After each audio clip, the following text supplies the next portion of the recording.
Hello every one, ഇത് Samsung 21 ഫ്ലാറ്റിൻ്റെ T വിയാണ്. അപ്പോൾ ഇതിൻ്റെ കംപ്ലയിൻ്റ് എന്ന് പറയുമ്പോൾ ഓക്സിലേഷൻ സ്റ്റഡിക്ക് നിൽക്കുന്നില്ല, പ്രൊട്ടക്ഷൻ മോഡ് ഓൺ ആയിരിക്കുന്നെന്നും പറയും.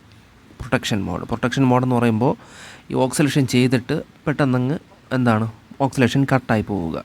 അപ്പോൾ ബോർഡിൽ ചെക്ക് ചെയ്തപ്പോഴാണ് കണ്ടത്, ബോർഡിൽ ഹെച്ച് ഔട്ടിൻ്റെ അടുത്ത് ഇവിടെ ഒരു ഡിസ്ക് ഉണ്ട്, ഒരു സെറാമിക് ഡിസ്ക്. അത് വന്നിട്ട് വെടിച്ച് പളന്നിട്ട് നിൽക്കുകയാണ്, കണ്ടില്ലേ. അപ്പോൾ ഈ ഒരു സെറാമിക് ഡിസ്ക് ഞാൻ 2 വേറെ ഇട്ടിട്ടുണ്ട്. ഒരെണ്ണമായിരുന്നു കംപ്ലയിൻറ്റ്, പക്ഷേ ഞാൻ 2 മാറ്റിയിട്ടുണ്ട്. 681K 2KB ആണ് ആ ഡിസ്കിൻ്റെ വാല്യൂ. അപ്പോൾ 2 വേറെ ഞാൻ ഇട്ടിട്ടുണ്ട്.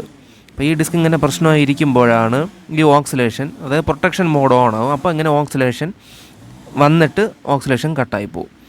ഇപ്പോൾ അതാ ഓൺ ചെയ്തിട്ടുണ്ട്, കറക്റ്റായിട്ട് ബ്ലൂ ബാക്കും ഗ്രെയിൻസും എല്ലാം വന്നിട്ടുണ്ട്. ഇപ്പോൾ ഓക്സിലേഷൻ സ്റ്റഡിക്ക് നിൽക്കുന്നുണ്ട്. അപ്പോൾ ഓക്സിലേഷൻ വന്നുകൊണ്ടാണ് ഗ്രെയിൻസും ബ്ലൂ ബാക്കും എല്ലാം വന്നത്. അപ്പോൾ ചാനൽ ഇഷ്ടപ്പെട്ടാൽ സബ്സ്ക്രൈബ് ചെയ്യാൻ മറക്കല്ലേ.